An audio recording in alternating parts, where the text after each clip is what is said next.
pernah menemukan satu mahasiswa yang datang kepada saya dan dia hanya bilang ke saya, Bu, saya sudah mau berhenti nih, Bu. Saya pikir berhenti kuliahnya nih, tapi dia bilangnya apa? Saya mau berhenti hidup, kata dia.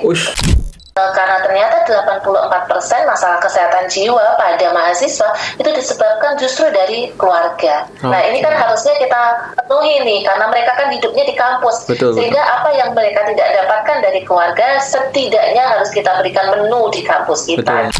Seperti kasus yang terjadi belum lama ini, itu dari kasusnya almarhum Timothy Anugrah, mahasiswa di salah satu perguruan tinggi atau universitas di Bali. Jaga bangsa, berawal Indonesia bersama kita, mengabdi mereka semua. Berawal Indonesia bersama kita, mengabdi untuk sehat menuju masa depan cerah. Halo sejawat perawat, selamat datang kembali di channel Nurse Station, channel yang membahas dunia keperawatan dari berbagai sisi. Hari ini kita sangat beruntung sekali kedatangan pakar di bidang keperawatan jiwa. Topik yang akan kita bahas hari ini yaitu strategi perawat jiwa melawan beban pendidikan dan cyberbullying. Sudah bersama kita Ibu Dr. Nurse Heni Dwi Windarwati, SCAP, MCAP, SPCAP J, selaku Ketua IPKJI. Apa kabar Ibu? Halo, apa kabar semuanya? Selamat sore. Halo Ibu, selamat sore. Sehat. Alhamdulillah ya, sehat ya semuanya. Alhamdulillah. Ibu, kalau boleh tahu sekarang posisi lagi di mana nih Bu? Ya, saya sedang ada di Pacitan, salah satu kabupaten di Jawa Timur ya. Tapi senang sekali bisa bertemu dengan teman-teman semuanya. Oke, baik. Nah, Ibu, sebelum kita merambah ya Bu, ke pertanyaan yang penting nih Bu. Dari kacamata IPKJI sendiri nih Bu, seberapa serius sih kondisi perawat kesehatan jiwa anak dan remaja di Indonesia saat ini? Dan kenapa tekanan belajar dan cyberbullying ini seperti jadi musuh bersama yang harus segera kita hadapi, Bu?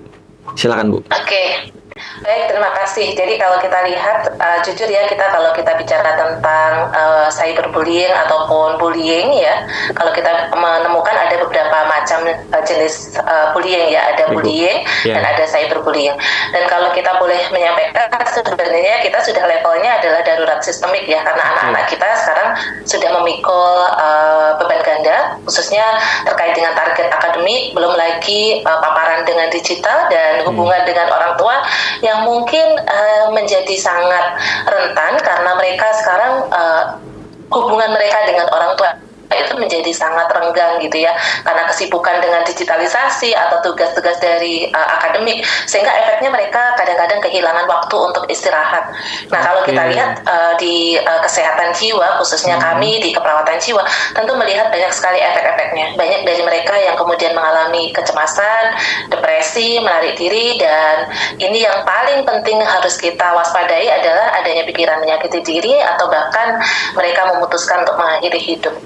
Saya rasa ini adalah beban kita bersama karena kita tahu di mandat Undang-Undang Kesehatan Nomor 17 Tahun 2023 menegaskan bahwa hak atas lingkungan yang sehat dan aman bagi seluruh masyarakat, khususnya kita sebagai tenaga keperawatan yang juga mempersiapkan kaderisasi kita pada adik-adik kita yang saat ini sedang pendidikan, dan ini akan menjadi tanggung jawab kita bersama untuk melakukan upaya-upaya promotif dan preventif. Dan satu hal yang menarik sebenarnya ya, di PP nomor 28 tahun 2024, itu di dalam undang-undang kita benar-benar disampaikan peran dari perawat jiwa itu sangat-sangat diperhatikan ya. Kalau kita tahu bersama di PP nomor 28 tahun 2024 disampaikan bahwa perawat dan nurse spesialis jiwa memegang peran penting di dalam menjaga kesehatan jiwa dan juga menjaga supaya tidak terjadi risiko bunuh diri yang saat ini memang marak sekali terjadi pada kelompok anak dan remaja.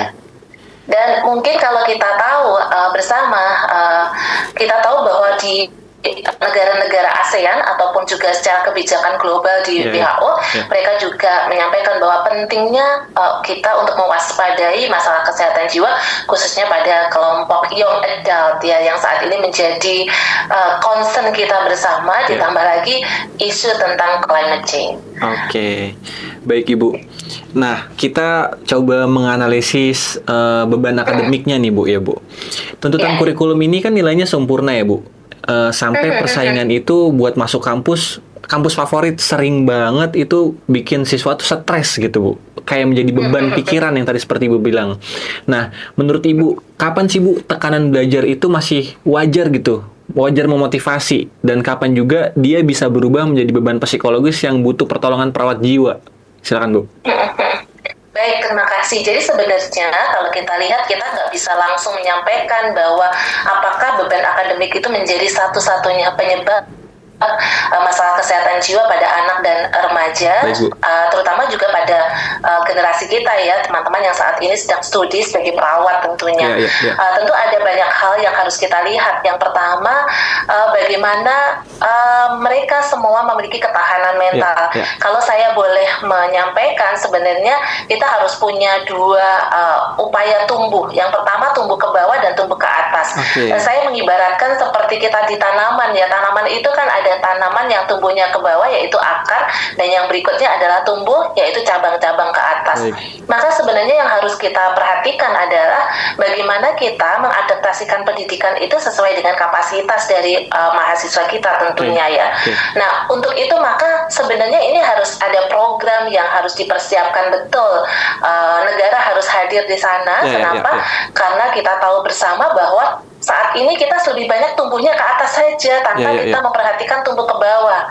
Yaitu apa? Ketahanan mental kita yang harus dibangun di keluarga, kemudian ketahanan mental kita bersama dengan teman-teman kolega kita, semuanya itu harus dipersiapkan betul. Sehingga nanti ketika kita bicara dan tentang beban akademik, maka kita lebih objektif menilainya ya. Jadi kita tidak selalu menyalahkan satu pihak saja, tetapi kita harus melakukan tadi penyesuaian-penyesuaian, apakah ada adaptasi yang harus kita lakukan.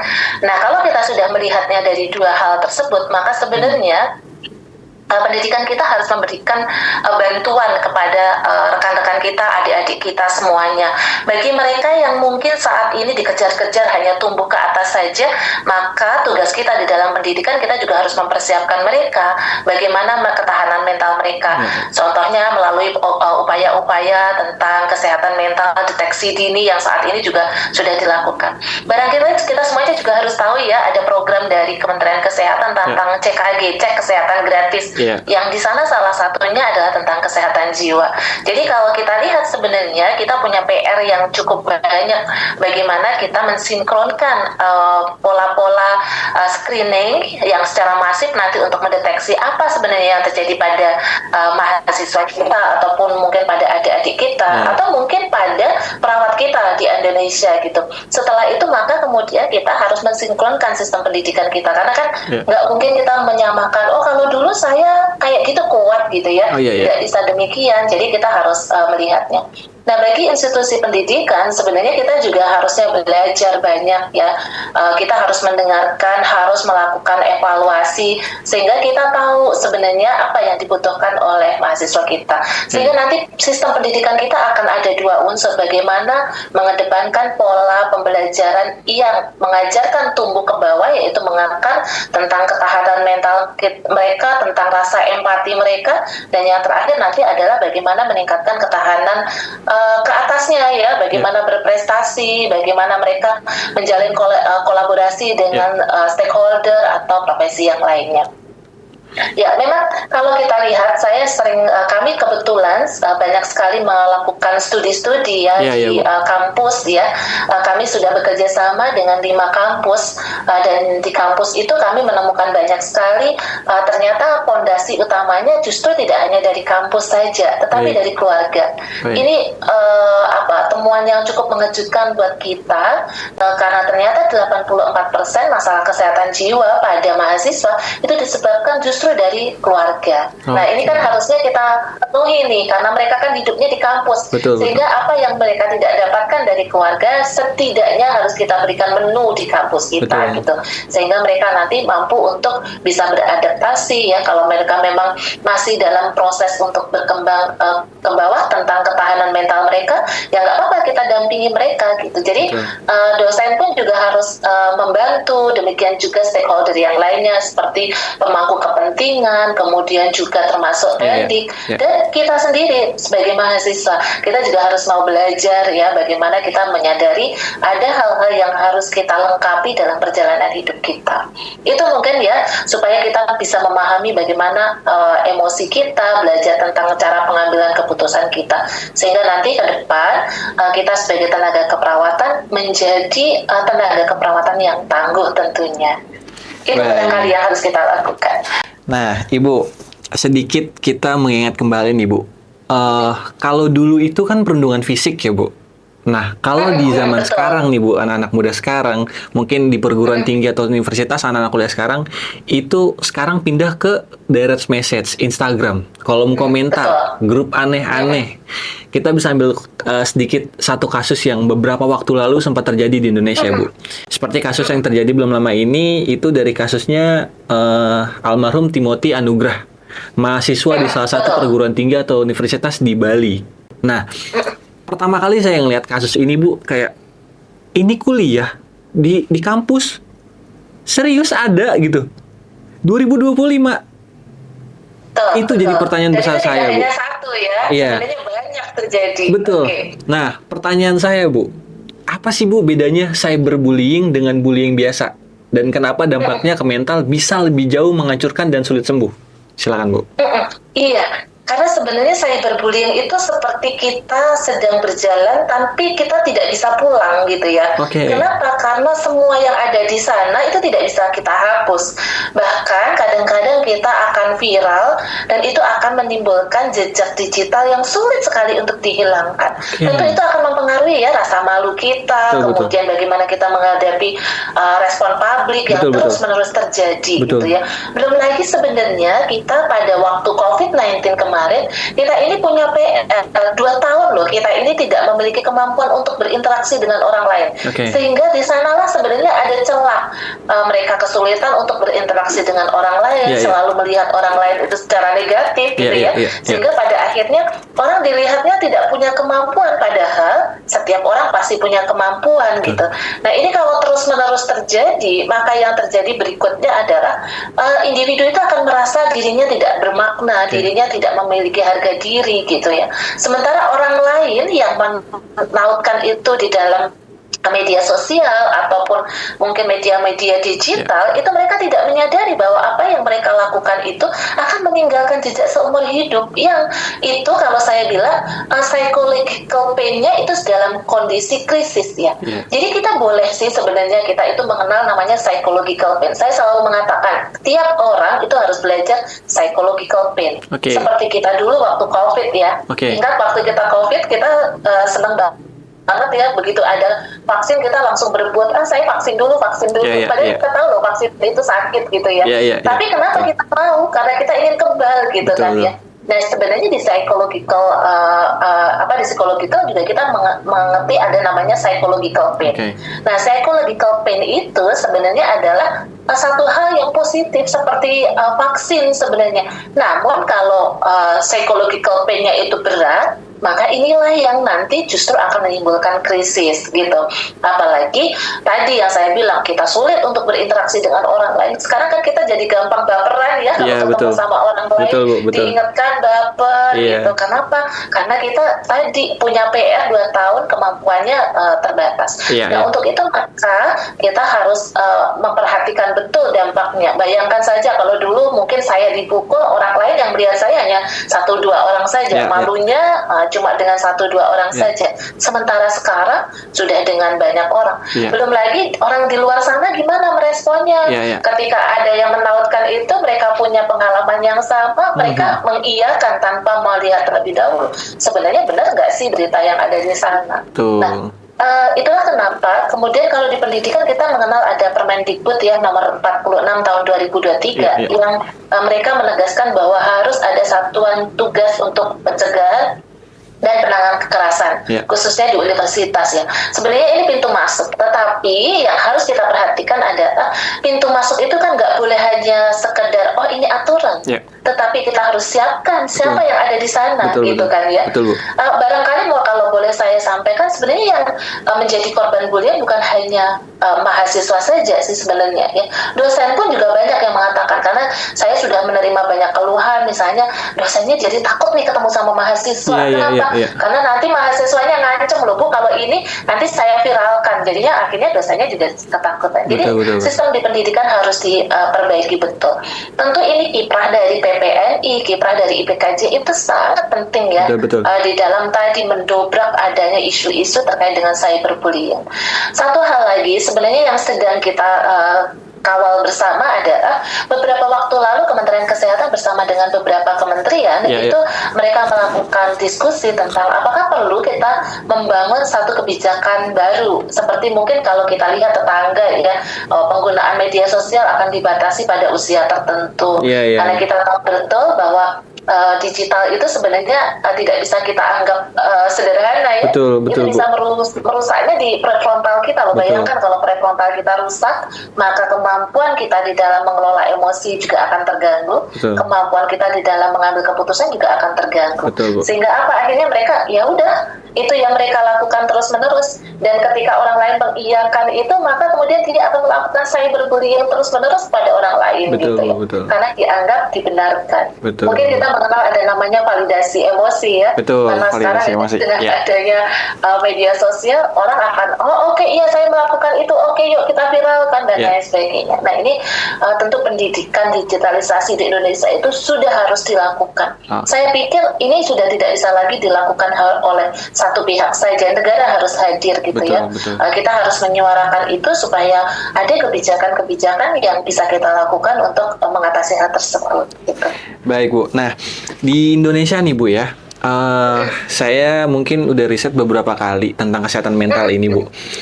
Kebanyakan dari orang tua di Indonesia ini itu terlambat Bu, terlambat sadar kalau misalnya anaknya ini punya masalah mental gitu Bu. Nah, menurut Ibu ada nggak sih Bu tanda-tanda spesifik yang mungkin paling sering Ibu temuin di lapangan gitu, yang bisa jadi red flag bagi orang tua dan guru bahwa anak-anak atau siswa mereka lagi tertekan gitu Bu? Iya, betul. Iya, kita tahu sekali sekarang ini orang tua banyak fokusnya jadi terpecah ya. Kalau dulu orang tua fokus pengasuhan itu nomor 1, tapi kalau sekarang pengasuhan bisa jadi nomor 2, 3, dan seterusnya, karena mereka lebih fokus kepada masalah ekonominya. Maka sebenarnya yang harus kita lakukan sekarang adalah bagaimana mengedepankan kepercayaan dari orang tua ini bahwa mereka ini penting bagi anak-anak mereka. Nah, untuk itu orang tua harus menyadarinya dengan cepat ya apa yang terjadi pada anak-anak kita. Sebenarnya perubahan kecil ya, ritme tubuh seperti kok anak saya jadi sulit tidur, makannya nggak lagi bersama dengan kita, kalau sekolah mereka jadi sering terlambat pulang, atau mungkin kalau ngobrol jadi sulit banget ngobrolnya gitu ya, duduk bersama tapi kita sibuk dengan gadget kita masing-masing gitu. Atau mungkin sebenarnya ada letupan-letupan emosi ya, seperti marah-marah gitu. Tapi kadang orang tua itu menganggap normal Jadi banyak orang tua yang menormalisasi gejala-gejala awal dari masalah kesehatan jiwa pada anak-anak. Belum lagi yang sering saya temukan, orang tua itu tidak pernah mengenali jejak digital anaknya. Jadi mereka nggak pernah tahu kalau anak saya itu menulis apa gitu. Saya menemukan kasus itu ya, di mana pada waktu itu kami menemukan satu anak yang kemudian di WA oleh temannya, dan dia diminta untuk membuli temannya. Jadi sebenarnya yang membuli bukan dia, tapi karena dia diancam temannya. Jadi ini bulinya kayak berjamaah gitu ya, bikin siklus gitu ya. Orang tuanya nggak tahu loh itu. Gitu. Jadi orang tuanya nggak pernah buka, padahal anak ini masih usianya berapa? Masih berusia sekitar 8 tahun. Jadi sekitar kelas 2 SD, bayangkan saja ya. Jadi anak 2 SD sudah bisa membuli temannya melalui Instagram. Bayangkan saja, ini sesuatu yang menurut saya nggak main-main. Nah, orang tua itu kadang-kadang mereka akan bilang ya, kalau anak-anak itu marah, biarin aja deh dia lagi bad mood gitu ya. Iya nggak?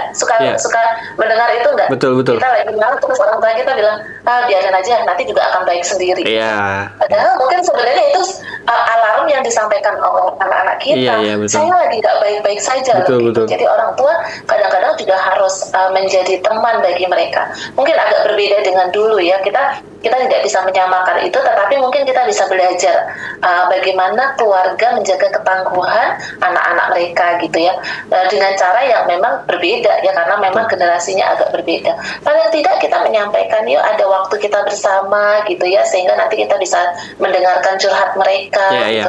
Atau mungkin kalau anak-anak kita, kok mama jadi sering nggak jadi pulang, itu sebenarnya mereka sedang menanti. Iya, betul. Apa yang kamu harapkan dari mama sama papa ada di sana gitu ya. Tapi kadang-kadang kan kita bilang, iya kita lagi nyari uang nih untuk kamu, untuk sekolah kamu. Nah itu sesuatu yang menurut saya sudah harus ada perbaikan ya. Jadi kami kebetulan beberapa waktu ini diminta oleh Kementerian Kesehatan juga melakukan evaluasi evaluasi terkait dengan deteksi dini pada anak dan remaja. Ya, sampainya memang masih di SMA. Tapi kami menemukan loh, orang tua itu sampai nggak tahu apa yang dialami oleh anaknya. Bayangkan saja. Jadi gurunya lebih tahu loh.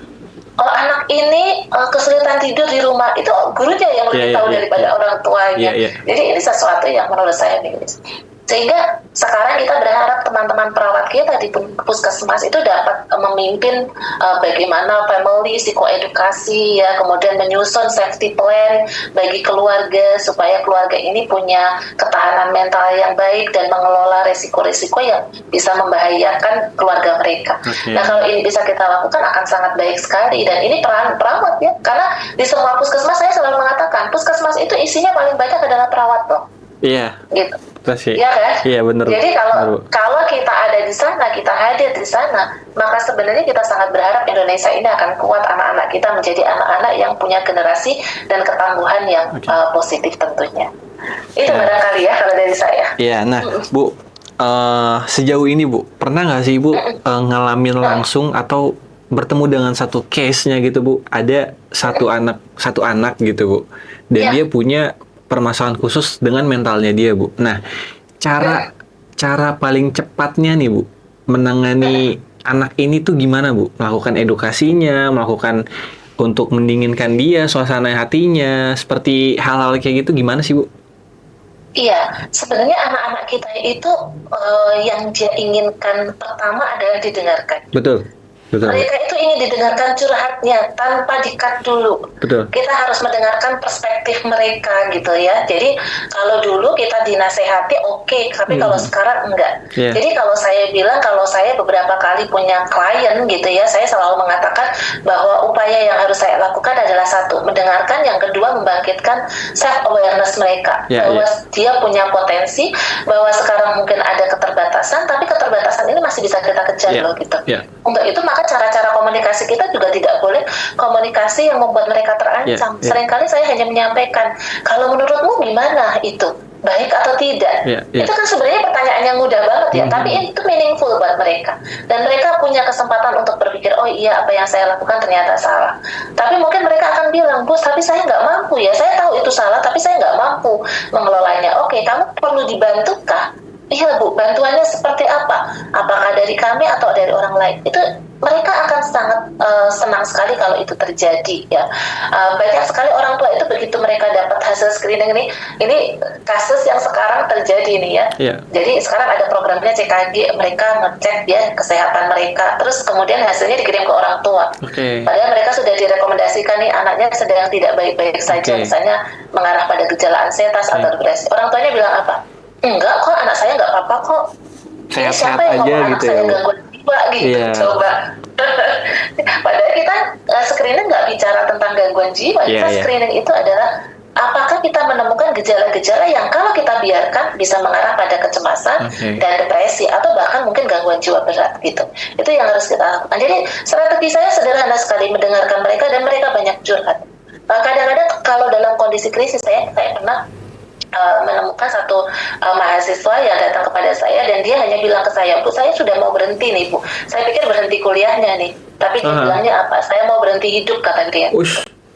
Ya, harus kita lakukan, nggak boleh panik bagi teman-teman perawat, tapi yang harus kita lakukan adalah, oke, kalau itu yang kamu rasakan saat ini, apa yang bisa sekarang ibu bisa sediakan supaya kamu merasa aman saat ini, detik ini. Betul. Itu saja kita lakukan. Bahkan saya sering mengatakan, oke, mungkin perjalanan yang sudah kita lalui sangat berat, kita berhenti dulu, istirahat dulu. Kita akan duduk bersama, hanya diam-diaman saja. Nah, kadang mereka hanya menangis saja, tapi bagi mereka itu meaningful, ya. Karena mungkin menangis aja sekarang udah nggak didengerin sama orang tuanya. Betul. Malah orang tua tuh sekarang kayak, ngapa sih nangis terus kayak gitu. Betul. Ada apa Jadi sih? mereka akhirnya lari-larinya kemana? Ya media sosial lagi. Ya kalau mereka nggak punya teman akrab pasti itu. Atau mungkin kepada teman-teman yang justru akan membawa mereka pada pengaruh-pengaruh yang buruk. Nah ini yang kita sesalkan sebenarnya. Ya. Nah, itu, Bu, mungkin itu yang bisa kita lakukan ya. Iya. Nah, Ibu, pelaku bullying nih Bu. Kita bahas soal pelaku bullyingnya, Ibu. Dari beberapa case yang saya pernah baca dan saya temukan di internet itu, Bu, ada beberapa pelaku bullying yang ternyata si pelaku ini, Bu, itu juga dia adalah korban dari masalah dia yang lain, Bu. Kayak gitu. Nah, ada nggak sih, Bu, cara pendekatan dari perawat jiwa ini, Bu, yang humanis terhadap pelaku, terus fokusnya, terus penelusuran akar masalahnya dan reedukasi perilakunya dari si pelaku ini, daripada sekedar kita kan memberikan hukuman gitu, Bu. Nah, ini kita bahas dari peran perawat jiwanya ini, Bu. Ya, saya setuju banget itu. Jadi kalau saya boleh sampaikan, penelitian kami mengatakan bahwa seluruh anak kita itu sudah 100% terlibat dalam bullying. Saya bilangnya terlibat ya. Kalau terlibat pasti dia ada pelaku, pasti ada korban, ada saksi. Jadi sebenarnya kita jangan hanya fokus pada korban saja. Kita harus fokusnya di 3 itu, korban, pelaku, atau saksi. Gitu. Kalau kita bicara tentang korban, tentu ini langkah-langkah yang harus kita lakukan adalah memastikan mereka untuk bisa mengelola trauma yang mereka lakukan. Ya, mungkin kita sudah mengenal ya beberapa pendekatan. Sekarang lagi digalakkan oleh Kementerian Kesehatan tentang program P3LP ya. Jadi bagaimana P3LP ini satu program yang dikelola oleh sekolah, dan sekolah dan universitas harus bertanggung jawab di dalam kesehatan mental. Dan sebenarnya ini related banget dengan salah satu item akreditasi baik di pendidikan maupun di pelayanan ya, bahwa kita harus menjaga keselamatan baik itu fisik maupun mental. Nah ini yang saya sangat senang sekali. Nah mungkin kita sudah sering mendengar ya kalau mereka yang menjadi korban, maka pendekatan yang paling gampang adalah pakai PFA gitu ya. Listen, look, listen, and link gitu ya. Jadi cuma gampang sih, amati ya, dilihat apakah dia ada trauma, kemudian jaga privasinya, dengarkan tanpa menghakimi, kita nggak bisa meninggalkan dia sendirian, dan kemudian harus memberikan dukungan, dan dukungan harus dilakukan bersama-sama. Kalau memang ada kegawatan, maka bisa kita lakukan dengan misalnya ada upaya-upaya krisis, misalnya ya harus ada tata laksana oleh tenaga profesional mental health ya. Kita mengenal di dalam PP nomor 28 tahun 2024 itu dikatakan mereka profesional mental health itu salah satunya perawat loh ya, nurse, spesialis jiwa ada di sana selain psikolog klinis dan psikiater. Tapi ini yang jadi PR, perawat spesialis jiwa ini nggak banyak dikenal oleh masyarakat kita. Jadi kita juga sedang mendorong nih teman-teman perawat kiprahnya di masyarakat. Lalu bagaimana kalau ini kepada pelaku gitu ya? Ya, pelaku ini kan mereka sebenarnya banyak sekali mengapa mereka jadi pelaku, karena mereka dulu mungkin menjadi korban. Kalau ingat siklus tentang bulan madu, tentang kekerasan, kadang-kadang kita ini menjadi korban dulu, tetapi kemudian mindset kita akan bilang bagaimana caranya saya membalas dendam apa yang sudah saya alami di waktu-waktu yang lalu. Karena dia tidak pernah ditolong pada waktu yang lalu, bisa jadi kemudian dia akan menjadi pelaku. Nah, pelaku ini kan sebenarnya sudah ada lukanya ya, sudah ada luka, dan lukanya nggak pernah disembuhin, itu masalahnya. Gitu. Nah, kalau kita hanya bicara tentang korban saja, sebenarnya kita salah. Kita juga harus mengedepankan rehabilitasi pada pelaku. Kan kita ingin pelakunya berhenti untuk perilakunya, dan dia akan bisa memulai kehidupan baru. Ingat ya bahwa bahkan seorang pembunuh saja kita harapkan dia rehabilitasi dulu, meskipun melalui hukuman, tetapi kemudian kita harapkan mereka bisa mencapai kehidupan mereka kembali kalau memang hukumannya tidak seumur hidup gitu misalnya, atau hukuman mati. Demikian juga bagi pelaku ya. Jadi pelaku ini juga harus ditolong karena mereka punya luka. Apa yang harus kita urai? Apakah dia ada stres di keluarganya? Ataukah memang dia ada masalah di pertemanannya? Atau mungkin dia tidak mendapatkan apa yang harusnya dia dapatkan selama tumbuh kembang mereka. Nah, maka harus ada kemampuan-kemampuan yang harus kita miliki nih tenaga kesehatan itu apa? Adanya restoratif dan skill based. Jadi assessment faktor pemicunya. Apa nih faktor pemicunya? Kalau faktor pemicunya itu yang tadi saya sampaikan mungkin trauma, ya harus kita perbaiki dulu traumanya dia.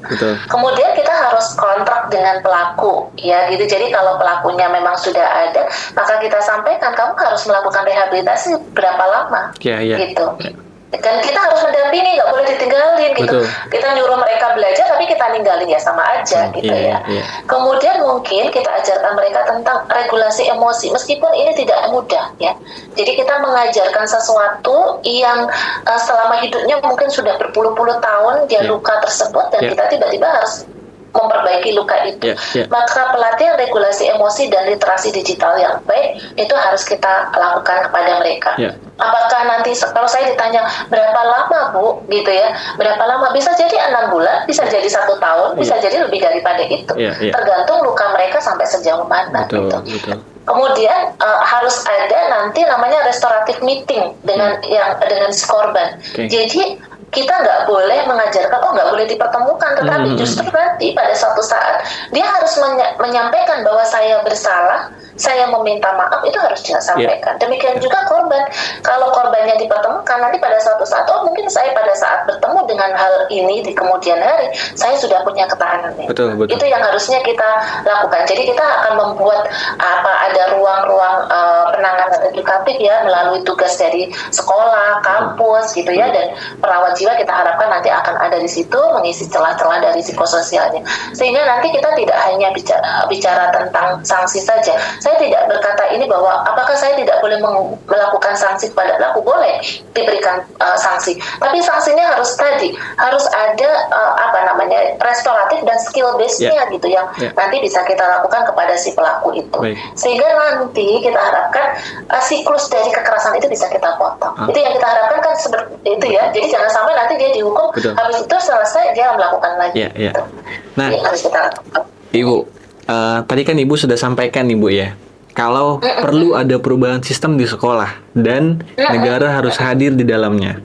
Nah, kalau bentuk advokasi ataupun mungkin usulan atau ide dari IPKJI sendiri nih Bu, perawat kesehatan jiwa ini Bu, apa sih Bu usulan dan masukannya mungkin untuk regulasi untuk pemerintah ke depannya sebagai pemangku kebijakan?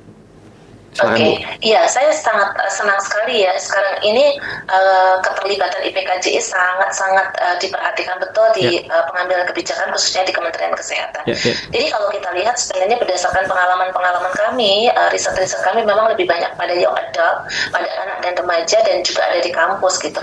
Kalau saya mengatakan bahwa pendekatan melatih gatekeeper itu sangat diperlukan.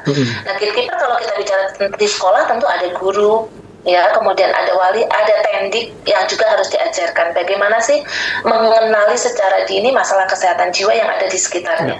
Kemudian diajarkan juga pola komunikasi yang empatik. Kalau mungkin pernah, karena mungkin saya orang Jawa ya, saya bilangnya guru itu digugu dan ditiru, diikuti dan ditiru gitu ya. Maka cara kita berkomunikasi juga akan sangat diikuti oleh tadi ya mahasiswa kita atau mungkin siswa kalau di guru itu. Maka kita harus memperbaiki itu, komunikasi empati harus dibangun. Kemudian yang kedua, sebenarnya bukan hanya kita bicara tentang sistem di sekolah dan di kampus saja, tetapi sistem di keluarganya harus diperbaiki. Betul. Gitu. Dulu kami malah berpikir, apakah perlu ya keluarga ini ada program namanya sekolah, mungkin 6 bulan sekali itu orang tua sekolah gitu ya. Jadi orang tua itu sekolah di sana supaya dia tahu tentang apa itu kesehatan mental, apa itu pendidikan, dan apa isi beban mereka, dan bagaimana keluarga mensupportnya gitu. Saya pikir itu satu hal yang bisa kita lakukan, karena mungkin sekarang dengan tadi ya hubungan orang tua yang tidak baik di keluarga dengan anak-anak mereka, ini akan jadi jembatan. Dan yang ketiga, sebenarnya kita ingin kalau kita bicara tentang edukasi, itu bukan berarti saya orang tua nitipin ke sekolah, sudah ya saya titip ya, nanti kalau sudah selesai baru saya akan jemput, demikian. Tetapi orang tua harus hadir di sana juga ketika ada di sistem sekolah itu, sehingga nanti mungkin harus ada pola-pola kesepakatan gitu ya, misalnya dosen gurunya ngajarin hal yang komunikasi yang baik, ternyata orang tuanya enggak ya, ada ketimpangan di dalam pendidikan. Karena di dalam satu pendidikan harus ada kesepakatan yang harus kita jalani. Nah, untuk itu mungkin nanti kita bisa ya, perawat-perawat ini bisa mengajarkan kepada guru BK-nya, kepada wali muridnya ya, atau mungkin ada, sekarang kami menemukan ada beberapa sekolah itu punya perawat di sekolah. Nah, perawat di sekolahnya nanti dibekali ya tentang bagaimana kesehatan mental, sehingga mereka bisa melakukan upaya-upaya berkelanjutan. Nah, ini mungkin yang harus kita benar-benar kawal tentang bagaimana dinas kesehatan atau Kementerian Kesehatan, Kementerian Pendidikan gitu ya, organisasi profesi seperti PPNI dan IPKJI itu hadir di dalam setiap kebijakan. Kita berharap dengan adanya kita bersama-sama, maka amanah dari Undang-Undang Nomor 17 Tahun 2023 dan teknisnya di PP Nomor 28 Tahun 2024 itu benar-benar kita bisa laksanakan. Karena kalau enggak, ini tidak akan bisa kita lakukan dengan baik. Jadi mungkin ini yang harus kita bangun bersama, meskipun nggak gampang, kata Indonesia kita ini luas banget, karakteristiknya juga luar biasa, dengan budaya yang memang luar biasa juga. Dan satu hal lagi, kekhasan atau pendekatan dengan orang tua juga tidak bisa digeneralisasi. Nah, ini yang juga jadi PR kita bersama. Tapi kita tidak boleh berhenti sampai di sini saja. Kita akan upayakan terus ya, supaya program-program ini, pilar sekolah keluarga perawat itu tetap akan menjadi satu pilar yang penting di dalam membangun kesehatan mental anak dan remaja.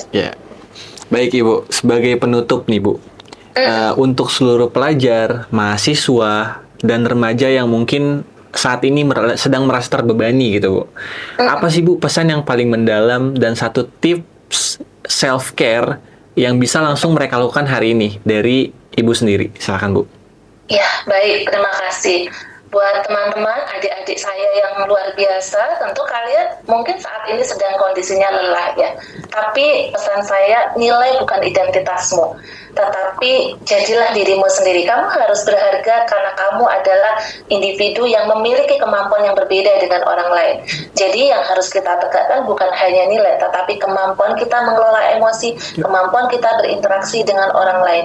Kita lakukan ritual-ritual itu dengan baik, ritual yang positif, bagaimana membangun hubungan yang baik dengan peer kita ya, dengan teman sejawat kita. Jangan lupa juga spiritualitas kita juga harus dijaga ya, dan kita mau belajar dari orang lain, karena seringkali kita hanya berharap bahwa inilah saya. Tidak demikian, betul inilah saya, tapi kita harus belajar apa yang bisa kita dapatkan dari orang lain yang positif, yang akan memperkaya diri kita. Itu barangkali yang harus kita siapkan betul. Dan sekali lagi, bahwa kesehatan itu adalah hak setiap orang, bukan hadiah, tapi semua itu harus kita perjuangkan. Jadi apa yang bisa dilakukan saat ini, jadilah dirimu dan teruslah maju agar kalian bisa selalu tidak hanya berprestasi secara akademik, tetapi berprestasi untuk menjaga kesehatan kalian. Saya rasa itu untuk teman-teman semuanya. Baik, untuk teman-teman semua sejawat perawat dan untuk teman-teman semua masyarakat luas yang sudah menonton video ini, terima kasih banyak sudah menonton sampai akhir. Itulah sesi podcast kita hari ini bersama Ketua IPKJI, yaitu Ibu Dr. Nurse Heni Dwi Windarwati. Untuk Ibu, terima kasih banyak sudah hadir di podcast CNS, Ibu. Salam sehat. Sama-sama. Terima kasih banyak sudah menyempatkan waktu ya Ibu. Terima kasih banyak. Untuk Terima teman-teman kasih. semua, ya terima kasih Ibu. Terima kasih sudah belajar bersama. Siap, terima kasih Salam banyak sehat Ibu. semuanya. Salam sehat. Untuk teman-teman semua sekali lagi terima kasih banyak sudah menonton video ini sampai akhir. Jangan lupa di like, komen juga subscribe. Apabila ada pertanyaan terkait tentang kesehatan jiwa, teman-teman bisa langsung DM Instagram DPP PPA ini ataupun komen di YouTube ini. Terima kasih banyak. Assalamualaikum warahmatullahi wabarakatuh. Waalaikumsalam warahmatullahi wabarakatuh.